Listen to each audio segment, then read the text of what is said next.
আগেকারের ছেলেরা সব সলেমান খানের কাছ থেকে প্রেম শিখেছে। বিয়ের আগে প্রেম, বিয়ের পরে ফাঁকা। বিয়ের আগে হাত কেটে ফাঁক করেছে, আই লাভ ইউ, তোমার জন্য জীবন দেব, রেল লাইনে মাথা দেব, বিষ খেয়ে মরে যাব, না পেলে পটল ডাঙায় ঢুকে যাবো। বাপ রে বাপ।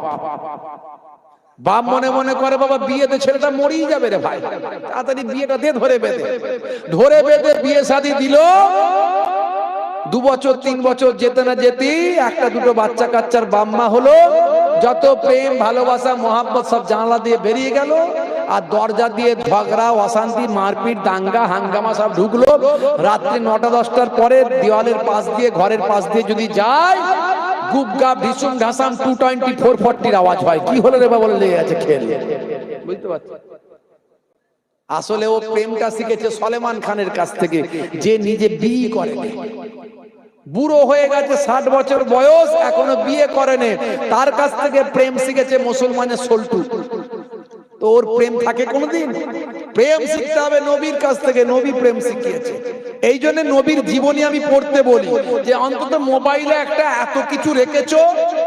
মোবাইলে মুসলমানের ছেলের কি নাই চেক করে দেখুন। 100টা ছেলের মধ্যে 70টা ছেলের গান বেরোবে, হাই ফ্রি ফায়ার বেরোবে, হাই পাবজি বেরোবে, হাই সেখানে লুডু বেরোবে, তাস বেরোবে, কত রকমের। শাহরুখ খান, সলেমান খান, হ্যাঁ কত কি বেরোবে দেখুন, তাকিয়ে দেখুন ভালো করে। আমি বলি তুমি এই যে গান শেয়ার করছো, এই যে নায়ক গায়ক নায়িকা গায়িকা শেয়ার করছো, তুমি শেয়ার করার পরে আরো 1000 লোকের কাছে চলে যাচ্ছে। তুমি মরে গেলে ওটা চলতেই রইলো। কত মানুষ দেখছে, কত মানুষ সেখানে নায়িকা দেখছে, নায়ক দেখছে, গান দেখছে, সেখানে সেও শেয়ার করছে, লিখছে। এই তুমি যে প্রথম ছাড়লে, সবাইয়ের গোনা কিন্তু তোমার মাথাতেও চাপলো। সবাইয়ের গোনা তোমার মাথাতেও চাপলো। তুমি কবরে গিয়েও শান্তি নাই, গোনা কিন্তু কবরেও ঢুকবে। আর তুমি যদি ভালো কিছু শেয়ার করো, যার দ্বারা মানুষ হেদায়েত হবে, নামাজি হবে, আল্লাহওয়ালা হবে, মানুষ পরিবর্তন হবে, এই রকম কিছু শেয়ার করলে, কমেন্ট করলে, লাইক করলে, যত মানুষের কাছে পৌঁছালো, তারাও দেখলো, তারাও শেয়ার করলো, লাইক করলো, কমেন্ট করলো। এই ভালো কিছু পেয়ে মানুষ যে উপকার পেলো, সওয়াব পেলো, নেকি পেলো, হেদায়েত হলো, ওইটা তোমার ঘাড়েতেও চাপলো, তুমিও কিছু সওয়াবের হকদার হলে। তাহলে লাইক কমেন্ট শেয়ার করার আগে দুবার চিন্তা করে করতে হবে মুসলমান।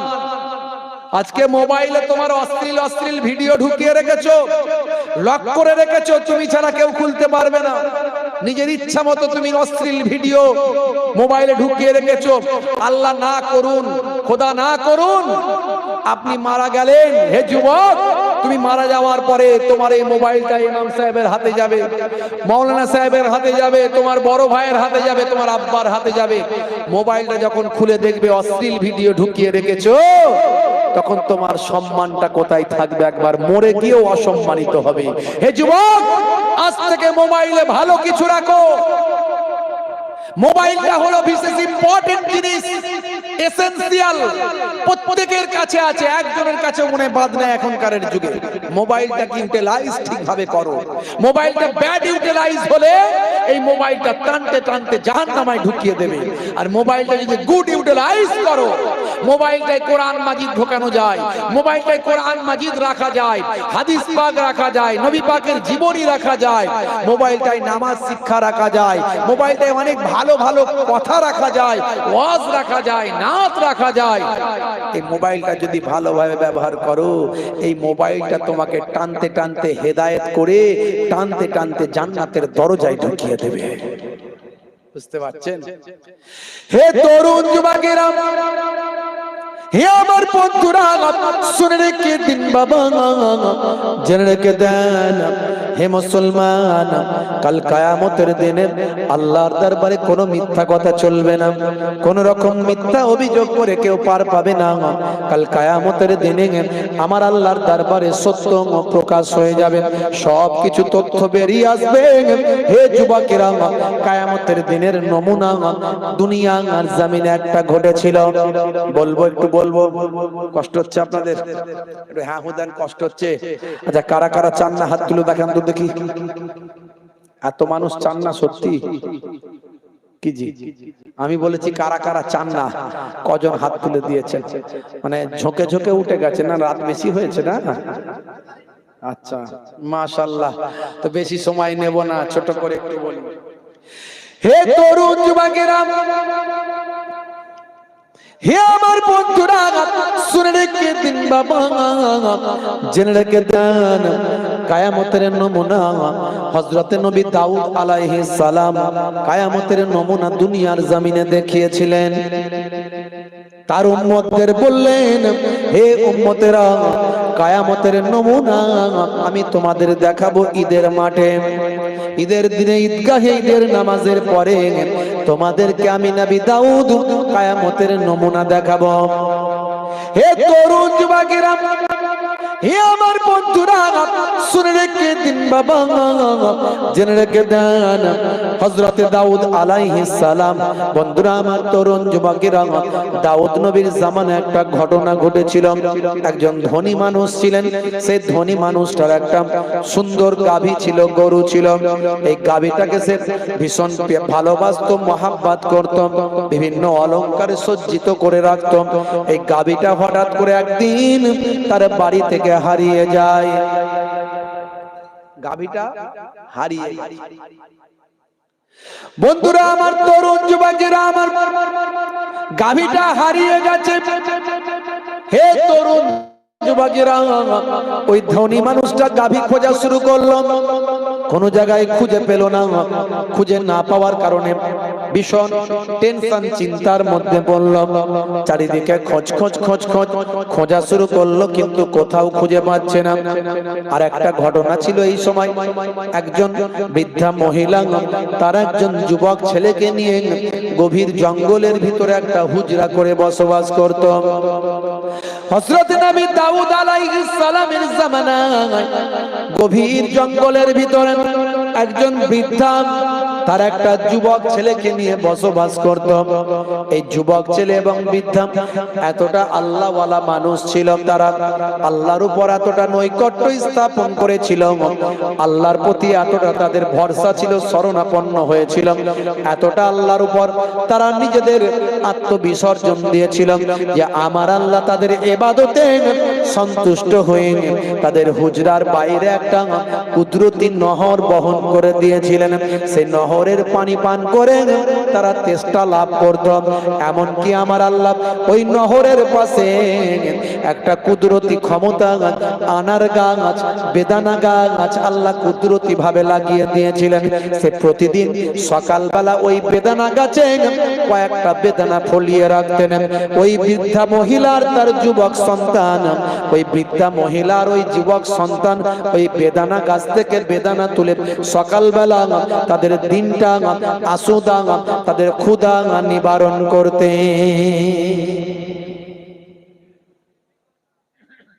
90 বছর এভাবে কেটে গেছে, 90 বছর।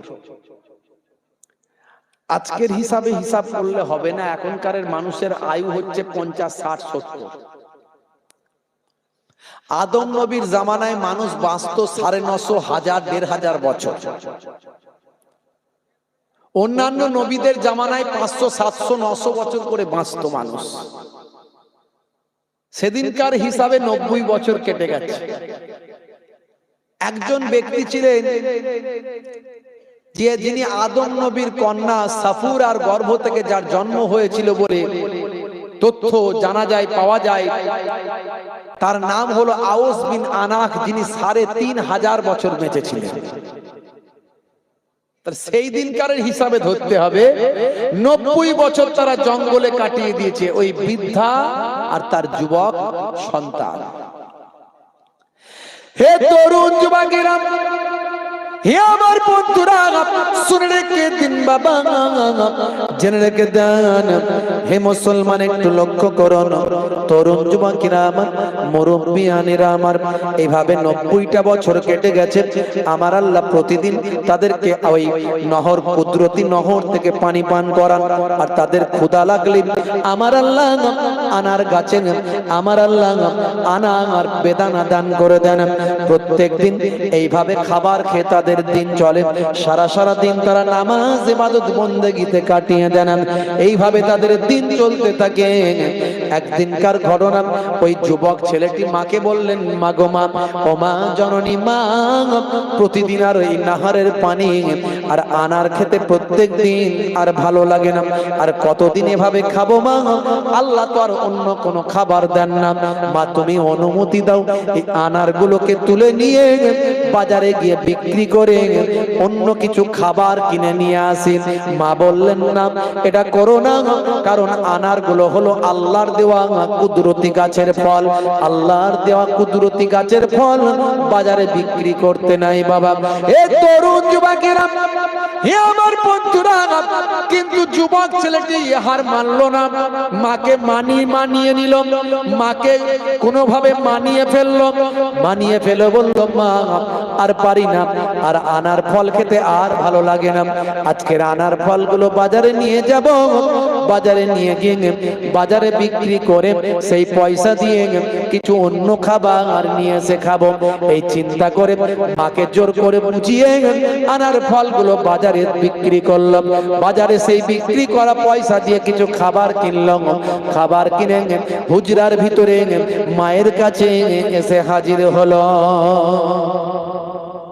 মা বলে, বাবা তোমার খেতে ইচ্ছা করেছে, তুমি খাও, আমি খাবো না, আমিও সব খাবো না, কারণ আল্লাহর দেওয়া কুদরতি খাবার ছেড়ে দুনিয়ার খাবার তোমার যদি খেতে ইচ্ছা করে তুমি খাও, আমি খাবো না।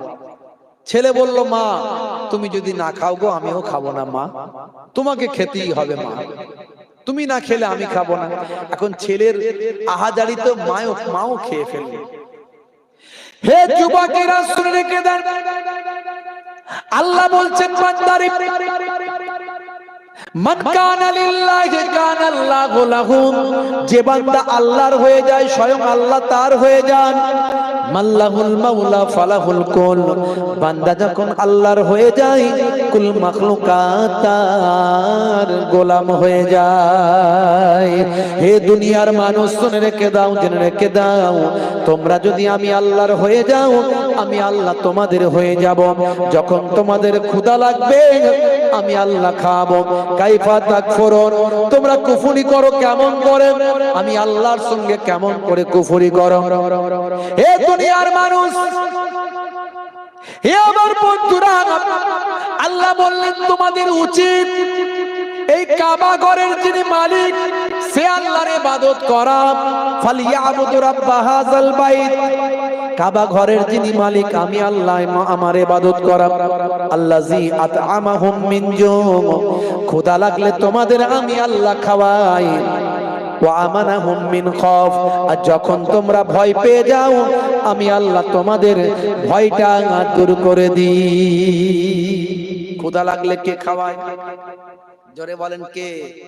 একজন বলছে হুজুর বউ খাওয়াই। কি করে? বলে রান্না তো বউ করে দেয়। রান্না বউ করতে পারে, কিন্তু গলায় যদি ক্যান্সার হয়, পেটে যদি আলসার হয়,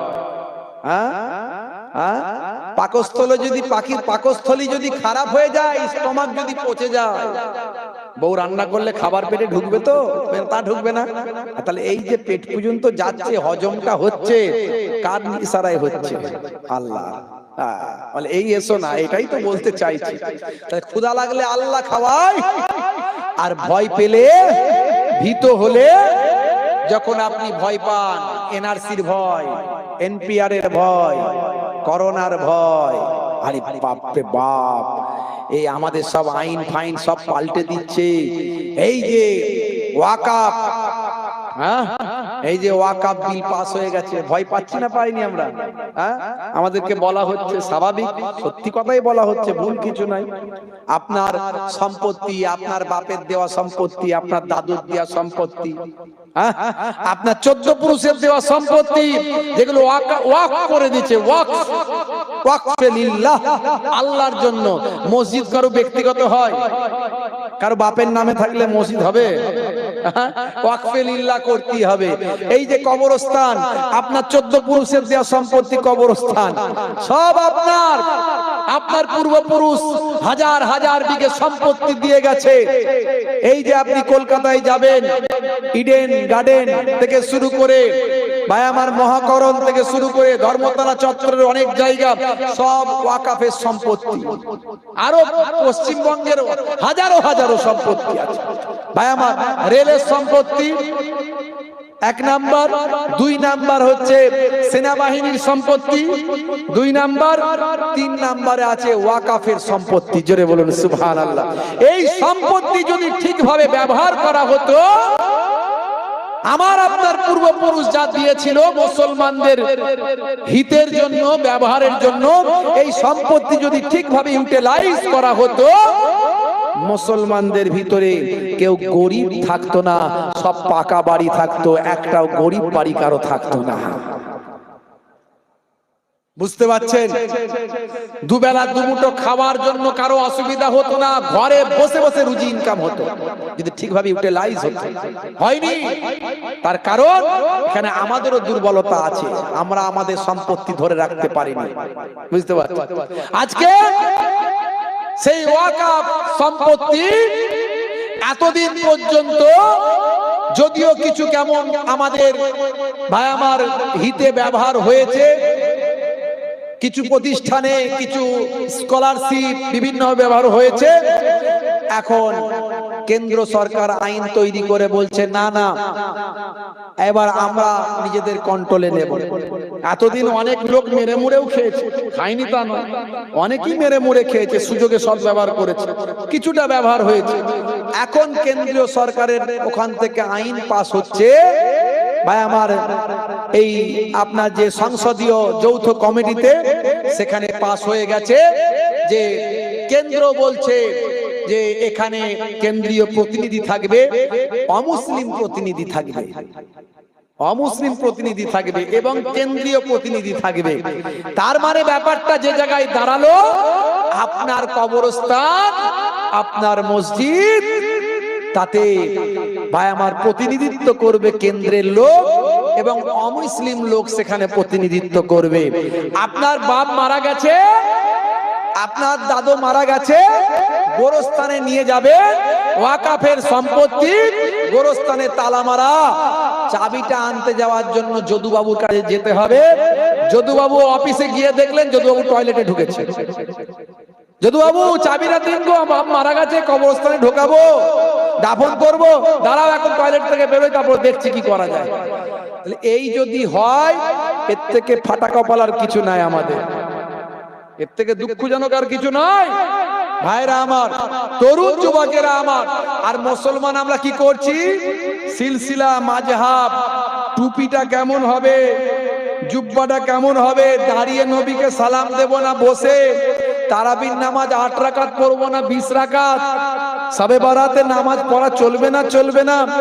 একটা বিয়াদব মৌলবী বলেছে শবে বারাতে মসজিদে নামাজ পড়ে সময় কাটানো আর বেশ্যাখানায় সময় কাটানো সমান। বলুন নাউজুবিল্লাহ, শুনেছেন নিশ্চয়ই, ভাইরাল হয়েছে। তাহলে এই তো সব চলছে এখন।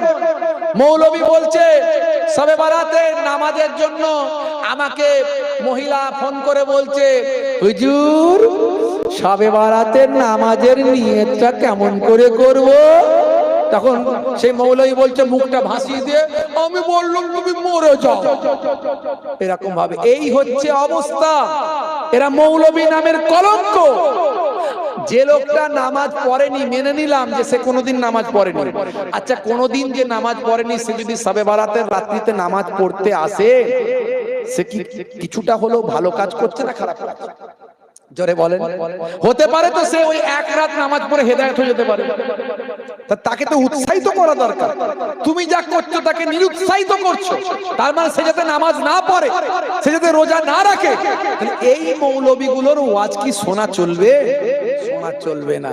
যখন এই জন্য আমি বলি, যখনই দেখবেন যে এই সমস্ত মৌলবীগুলো যাদের মধ্যে নবী প্রেম নাই, ওলি প্রেম নাই, ভাষা ঠিক নাই, যাদের বক্তব্যের মধ্যে দিয়ে ভাই আমার সমাজের বিরুদ্ধে কথা, দেশের বিরুদ্ধে কথা, তাদের বক্তব্যগুলো খুব কর্কশ, তাদের বক্তব্যগুলোর মধ্যে কোনো যৌক্তিকতা নাই, কোনো সাংবিধানিক ভাই আমার বক্তব্য তাদের মধ্যে নাই, তাদের মধ্যে নবী প্রেম নাই, আহলে বায়াতের প্রেম নাই, ওলিদের প্রেম নাই, পীর মুর্শিদদের প্রেম নাই, বুঝতে হবে এগুলো সব এজিদি মুসলমান।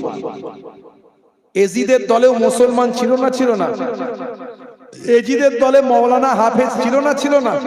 ছিল। শহীদ করেছিল কাকে? ইমাম হুসাইনকে। ইমাম হুসাইনকে পাক পাঞ্জাতান, যাকে আহলে বায়াত বলা হয়, আল্লাহর নবী বলছেন তারাকতু ফিকুম মা ইন আখাযতুম বিহি লান তাদিল্লু কিতাবাল্লাহি ওয়া ইতরাতি আহলে বাইতি। আমি তোমাদের কাছে দুটো জিনিস রেখে দিয়ে গেলাম, আল্লাহর কিতাব আর আমার আহলে বায়াত। সেই আহলে বায়াতের খানদানকে যারা শহীদ করেছে তারা কখনো মুসলমান হতে পারে, ইমানদার হতে পারে? অথচ তারা নামাজ পড়েছিল, তারা আজান দিয়েছিল, তারা নবীর নাম নিয়েছিল, তারা দাড়ি রেখেছিল, জুব্বা পরেছিল, তারা কালেমা পড়েছিল, তারা মুসলমান ছিল, তারা ভাইয়ামারি মৌলানা ছিল, হাফেজ ছিল। তারপরে ইমাম হুসাইনকে তারা শহীদ করে মনে করেছে আমরাই আসল বিজয় করে ফেলেছি, আমরাই আসল ইসলাম মানছি। এই মৌলবীগুলো সেই এজিদের দলের মৌলবী, যাদের মধ্যে নবী প্রেম নাই, ওলি প্রেম নাই, আউলিয়ায়ে কেরামদের তুচ্ছ তাচ্ছিল্য করে, নবী ওলিদের তুচ্ছ তাচ্ছিল্য করে, আহলে বায়াতের তুচ্ছ তাচ্ছিল্য করে, নামাজ নিয়ে ব্যঙ্গ করছে, রোজা নিয়ে ব্যঙ্গ করছে, আযান নিয়ে ব্যঙ্গ করছে। এদের থেকে আমাদের সাবধান থাকতে হবে। বন্ধুরা আমার, তরুণ যুবকেরা আমার, মুরব্বিয়ানেরা আমার, আমি এই ওয়াকাফ নিয়ে দু চার লাইন লিখেছিলাম, তাই হাহাকার হাহাকার হাহাকার হাহাকার, অশুভ শক্তির বিনাশ চাই, মোহেবুল্লাহ বলছে তাই, দেশ গড়তে উন্নতিতে এই স্লোগান তোলা চাই। অশুভ শক্তির বিনাশ চাই, মোহেবুল্লাহ বলছে তাই, দেশ গড়তে উন্নতিতে এই স্লোগান তোলা চাই। ওয়াকাফ নিয়ে নতুন বিল করবে মোদের সবই নীল, মূল্য বৃদ্ধি জিএসটি দিন দুঃখীদের করুন দিন। ওয়াকাফ নিয়ে নতুন বিল করবে মোদের সবই নীল, মূল্য বৃদ্ধি জিএসটি দিন দুঃখীদের করুন দিন। গরিব মরে পথের ধারে, আম্বানিরা ধনী হয়, গরিব মরে পথের ধারে, আম্বানিরা ধনী হয়। রুখে দাঁড়াও, উঠে দাঁড়াও, বামুনগাছি বলছে তাই। জোরে হবে না? জোরে হবে না? রুখে দাঁড়াও, উঠে দাঁড়াও, শিখদেশ পুকুরিয়া বলছে তাই। রুখে দাঁড়াও, উঠে দাঁড়াও, বামুনগাছি বলছে তাই। মোহেবুল্লাহ দিচ্ছে ডাক, দুর্নীতি সব নিপাত যাক, সংবিধান আজ বিপন্ন, গর্জে ওঠো যুব সমাজ। আমাদেরকে অন্যায়ের বিরুদ্ধে সংবিধানকে মান্যতা দিয়ে আমাদেরকে লড়াই করতে হবে। जो सोया ও খোয়া, যে শুয়ে পড়বে তার সব হারিয়ে যাবে। চোর ঢুকছে, আমি দেখছি হুজুর, আমি কিন্তু দেখছি চোর ঢুকছে হুজুর, আমি লক্ষ্য করছি, কিন্তু আমি ছাড়বো না। চোর ঢুকছে হুজুর, আমি কিন্তু সব খেয়াল করছি। চোর আলমারি ভাঙছে হুজুর, আমি দেখছি কি করছে, দেখছি। চোর আলমারি থেকে পয়সা বের করছে হুজুর, আমি দেখছি। চোর চুরি করে বের করে নিয়ে চলে গেল হুজুর, আমি দেখলাম কিন্তু কিছু করতে পারলাম না। এই যদি অবস্থা হয়, কিছু না পারো, এখন একজন পীর সাহেবের কাছে অনেকেই তো মুরিদ হয়, একটা এখন সাপ মুরিদ হয়েছে। জাস্ট একটা এক্সাম্পল, শিক্ষামূলক। তো একটা সাপ মুরিদ হয়েছে। সাপ মুরিদ হওয়ার পরে সাপ বলছে, হুজুর আপনি তো সবাইকে নসিহত দিচ্ছেন, তো আমাকে কি নসিহত দেবেন দিন। হুজুর বললেন, বাবা তুমি এক কাজ করো, কাউকে কামড়াবে না। সাপকে বললেন কাউকে কামড়াবে না। তো কিছুদিন পরে সাপ কোমর ফোমর ভেঙে মাথ ধর খেয়ে রক্তারক্তি হয়ে হুজুরের কাছে বেঁকে বেঁকে কোন রকমে আস্তে আস্তে এসে হাজির। হুজুর বলেন, কি হলো তোমার? বলে, হুজুর ওই যে আপনি বলেছেন কামড়াবে না, কামড়ায়নি, মেরে ধরে অবস্থা খারাপ করে দিয়েছে। তা হুজুর বললেন, বাবা তোমাকে তো কামড়াতে বারণ করেছিলাম, কিন্তু ফস করতে তো বারণ করিনি, ফসটা তো করা দরকার ছিল। এখন আমরা মুসলমান যদি সব ঘুমিয়ে যাই, সব একত্রিত হবে, একসঙ্গে ফস করলি কাজ। জি হ্যাঁ, তবে হ্যাঁ, আইনকে হাতে তুলে নেবেন না। আবারও বলছি, 2026 সালের আগে অনেক গন্ডগোল হবে। 26 সালে বিধানসভার ভোট আছে, ভোটের আগে অনেক কিছু খেলবে। আপনারা দেখেছেন মসজিদে উঠে পেচ্ছাপ করে দিয়েছে, দেখেছেন তো ভিডিও ভাইরাল, মসজিদে উঠে পেচ্ছাপ করেছে। আমি ওখানকার ওই ছেলেগুলোকে থ্যাংক ইউ দিই, ওই যুবকগুলোকে ধন্যবাদ দিই। ওখানকার ব্যক্তিদের আমি বলি, বুদ্ধিমান মানুষ, এরা হলো বুদ্ধিমান, এরা বিচক্ষণ। এই জন্য এরা আইনকে হাতে তুলে নেয়নি, এরা ছেলেটাকে মারধর করেনি, প্রশাসনের হাতে তুলে দিয়েছে। ঠিক আছে, প্রশাসন যা করবে করবে। আমরা এখনো প্রশাসনের উপরে ভরসা রাখি যে সে তার অন্যায়ের উপযুক্ত সাজা পাবে। মনে রাখবেন, এর মধ্যে দিয়ে একটা ভালো কাজ হয়েছে কি জানেন? তারা বুঝতে পেরেছে যে আর ফাঁদে ফেলা যাবে না মুসলমানদের ফাঁদে ফেলার চক্রান্ত সব সময় করা হয়, যে কোন একটা কিছু ঘটনা ঘটিয়ে দিলে এই মুসলিমরা কি করবে, রাস্তায় নেমে যাবে, পথ অবরোধ করবে, আগুন জ্বালাবে, এই করবে। তখন পরে ইন্টারন্যাশনাল নিউজ করে সারা পৃথিবীর মানুষকে দেখানো হবে ইসলাম কত খারাপ, মুসলমানরা কত খারাপ। কিন্তু আমরা এটা করব না।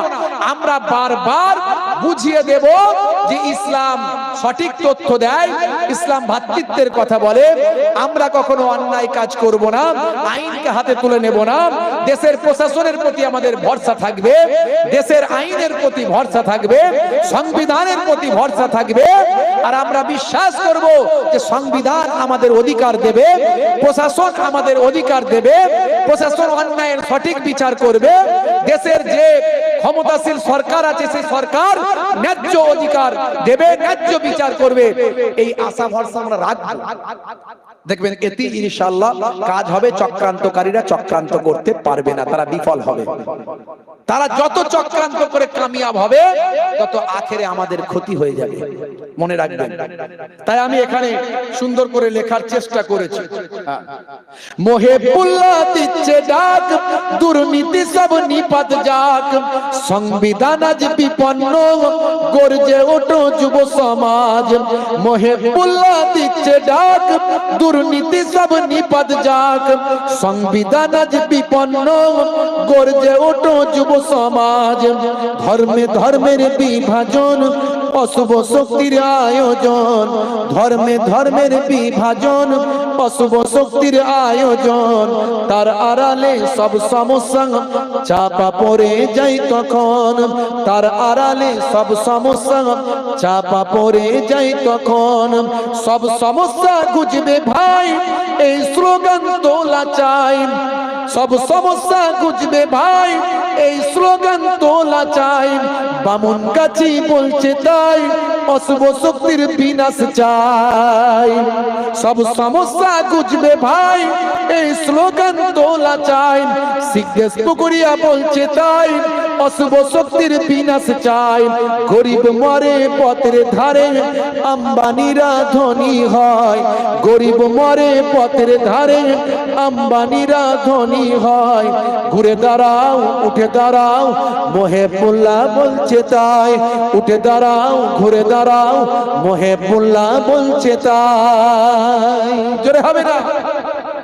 আমাদের অন্যায়ের বিরুদ্ধে গণতান্ত্রিক পদ্ধতিতে প্রতিবাদ করতে হবে।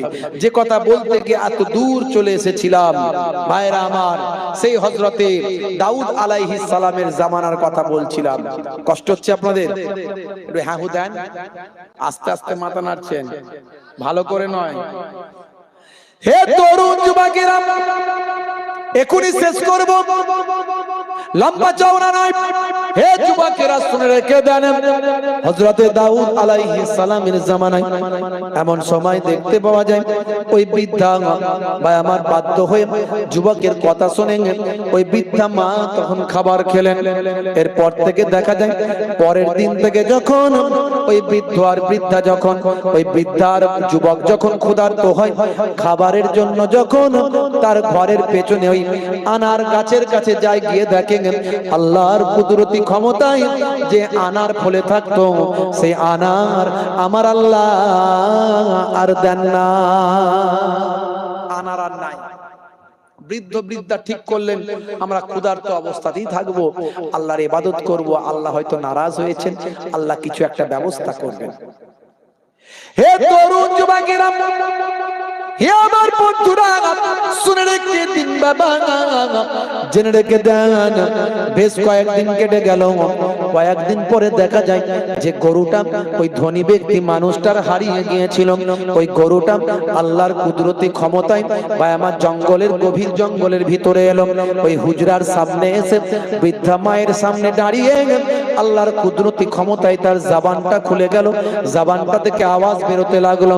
ও বৃদ্ধা মা, জননী মা, হে যুবক আমার ভাই, হে বৃদ্ধা মা, জননী মা, হে যুবক ছেলে শোনো, তোমাদের জন্য আমি গাভী, আমাকে খাওয়া হালাল আল্লাহ করেছেন, আমাকে তোমরা খেয়ে নাও, আমার আল্লাহ তোমাদের জন্য হালাল করেছেন।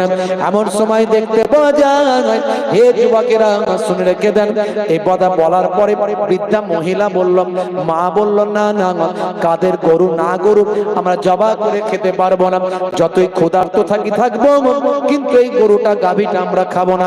যুবকটি বলল, মাগো মা, ও মা শুনে রেখে দাও, মাগো মা জেনে রেখে দাও, ওই জবান যখন গরুর খুলে গেছে তার মানে আমার আল্লাহ চাইছেন এই গরুটা আমরা ক্ষুধার সময় নিবারণ করি।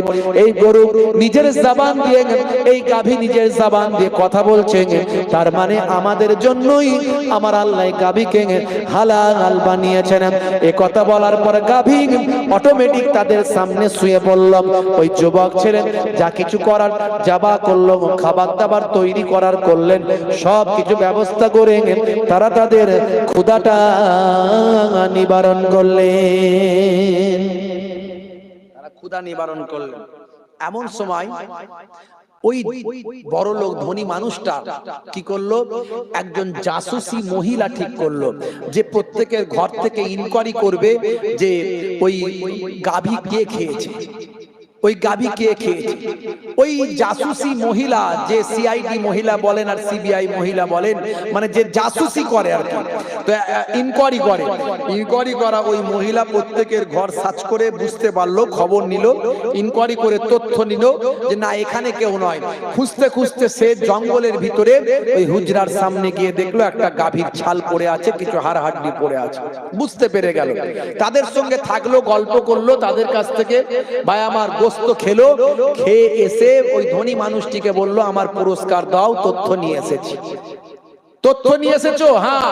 পুরস্কার নাও, এই নাও তোমাকে এত পুরস্কার দিলাম, বলো আমার গাভী কে খেয়েছে। না, জঙ্গলের ওই বৃদ্ধা মহিলা তার যুবক ছেলে তারা দুজনে খেয়েছে, আমি সব তথ্য নিয়ে এসেছি। তখন ওই ভাই আমার ধনী মানুষটি চলে গেল নবী দাউদ আলাইহিস সালামের কাছে। দাউদ নবীর কাছে গিয়ে বলল, হুজুর বিচার করে দিন, বিচারটা করে দিন। হে তরুণ যুবকেরা, ওই ধনী মানুষটাকে দাউদ নবীর কাছে গিয়ে বলল, হুজুর ওই জঙ্গলের ভিতরে বৃদ্ধা এক মহিলা থাকে, তার একটা যুবক থাকে, তারা বরং অন্যায়কারী, তারা চুরি চামারি করে, এটার সম্পদ ভক্ষণ করে, আমার গাভীটাকেও তারা খেয়েছে, তাদের বিরুদ্ধে বিচারটা করে দিন, গাভী তারা খেয়েছে। হযরতে নবী দাউদ আলাইহিস সালাম বলেছিলেন, হে ধনী মানুষ শুনে রেখে দাও, তোমার বিচারটা ঈদের দিনে ঈদগাহে ঈদের নামাজের পরে করব, সেখানে বিচার তোমার হবে। এ যুবকেরা শুনে রেখে দাও, সেদিনে কিয়ামতের একটা নমুনাও সকলে দেখতে পাবে। বন্ধুরা আমার, তরুণ যুবকেরা আমার শুনে রেখে দেন, এমন সময় ঈদের দিন আসলো। ঈদের দিন আসার আগে হযরত নবী দাউদ আলাইহিস সালাম তিনি ছিলেন একজন বাদশা, তিনি ছিলেন পয়গম্বর, তিনি ছিলেন নবী এবং তিনি ছিলেন একজন বাদশা। সৈন্যদের পাঠালেন, যাও ওই হুজরা থেকে বৃদ্ধা মহিলার তার সন্তানকে ঈদগাহের ময়দানে ধরে নিয়ে এসো। ঈদের নামাজ হয়ে গেল, বিচার শুরু হলো। বিচারের সময় দেখা যায় হযরত নবী দাউদ আলাইহিস সালাম ওই ধনী মানুষটিকে বললেন, হে ধনী মানুষ, শুনে রেখে দাও, তুমি তো অ্যাকচুয়ালি ধনী মানুষ নও, তুমি হলেন একজন ধনী মানুষের তুমি হলে গোলাম। আসলে যে ধনী মানুষ এই বৃদ্ধা মহিলার স্বামী, তার তুমি গোলাম ছিলেন। বৃদ্ধা মহিলার স্বামী ছিল অ্যাকচুয়ালি আসল ধনী মানুষ, তাকে ব্যবসা করার জন্য তোমরা গিয়েছিলে। সিরিয়ায় যাওয়ার পরে এই বৃদ্ধার স্বামীকে তুমি হত্যা করে তার সমস্ত সম্পদ তুমি আত্মসাৎ করেছো। আজ তুমি ধনী হয়েছো, তাই তোমার বিচারটা আমি করে দিই। এই যে গাভী তারা খেয়েছেন, এই গাভী তোমার গাভী নয়, এই গাভীর মালিক আসলে এই বৃদ্ধার যুবক, এরাই হলো আসল মালিক। শুধু তাই নয়, তোমার সমস্ত সম্পত্তি বৃদ্ধার যুবককে দেওয়া হলো। আর তুমি ধনী মানুষকে এই স্বামী, এনার স্বামীকে হত্যা করার কারণে তোমাকে ফাঁসির সাজা ঘোষণা করা হলো। এ কথা শুনে ওই ধনী মানুষটি রাগান্বিত হলো, হুজুর আপনার কাছে আমি কি বিচার নিয়ে এলো, আপনি কি বিচার করছেন, এসব কি কথা বলছেন? হযরত নবী দাউদ আলাইহিস সালাম বলেছিলেন, শোনো হে ধনী মানুষ, শুনে রেখে দাও, তুমি আমার কাছে যখন অভিযোগ করলেন, এই অভিযোগ করে চলে যাওয়ার পরে আমার আল্লাহর পক্ষ থেকে হযরতে জিবরাইল আলাইহিস সালাম আমার কাছে এসে উপস্থিত হলেন। তোমার ব্যাপারে সব তথ্য তিনি জানিয়ে দিলেন। তুমি কিভাবে ধনী মানুষ হয়েছো? অ্যাকচুয়ালি তুমি ধনী মানুষ নয়, তুমি হলে একজন গোলাম। এই বৃদ্ধ পিতা, এই বৃদ্ধার স্বামী, এই যুবকের পিতা, তিনি হলেন আসল ব্যবসায়ী ধনী মানুষ। তাকে তুমি নির্মম ভাবে হত্যা করে তার সম্পদ তুমি ভক্ষণ করেছো, নিয়েছো। আজ তুমি তার সম্পদের উপর ধনী মানুষ হিসাবে পরিচিত পেয়েছো। না না না, এই সম্পদ তোমার নয়, এই সম্পদ সব তোমার। যত সম্পদ আছে সব এই বৃদ্ধা মহিলাকে এবং তার যুবক ছেলেকে দেওয়া হবে। এমন সময় ওই ধনী মানুষ বলে স্বীকৃতি পাওয়া লোকটি রাগান্বিত হলো। রাগান্বিত হওয়ার পরে উপস্থিত জনগণের উদ্দেশ্যে হযরত নবী দাউদ আলাইহিস সালাম বললেন, হে জনগণ, শুনে রেখে দাও, আজকে তোমাদের মাঝখানে একটা কিয়ামতের নমুনা দেখায়, এখনই দেখতে পাবে, দেখো। এই কথা বলে হযরত নবী দাউদ আলাইহিস সালাম সে সময় বলতে শুরু করলেন, হে আল্লাহর নির্দেশে, আল্লাহর নির্দেশে হে যুবকের কণ্ঠটা বন্ধ হয়ে যাও, যুবকের কণ্ঠ বন্ধ হয়ে যাও, এই যুবকের কণ্ঠটা বন্ধ হয়ে যাও, আর যুবকের হাত পা শরীরের জবানটা খুলে যাও। বলার সঙ্গে সঙ্গে ওই ধনী মানুষ মানে পরিচিত পাওয়া লোকটির জবানটা বন্ধ হয়ে গেল, তার হাতের জবান খুলে গেল, পায়ের জবান খুলে গেল। পা বলল, আমি হেঁটে হেঁটে গিয়েছিলাম, আমি ওই ধনী মানুষটিকে সঙ্গে গিয়েছিলাম, আমি ছিলাম একজন গোলাম। হাত বলল, আমি হত্যা করেছি, খুন করেছি, এই বৃদ্ধা মহিলার স্বামীকে আমি নিজে হাতে হত্যা করেছি, আসলে অপরাধী হলাম আমি।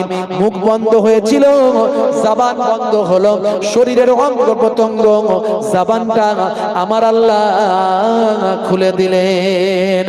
এ তরুণ যুবকেরা, কাল কিয়ামতের দিনে ঠিক এই জিনিসটা হবে। সূরার নাম সূরা ইয়াসিন। সূরা ইয়াসিন খুললে আপনি পাবেন।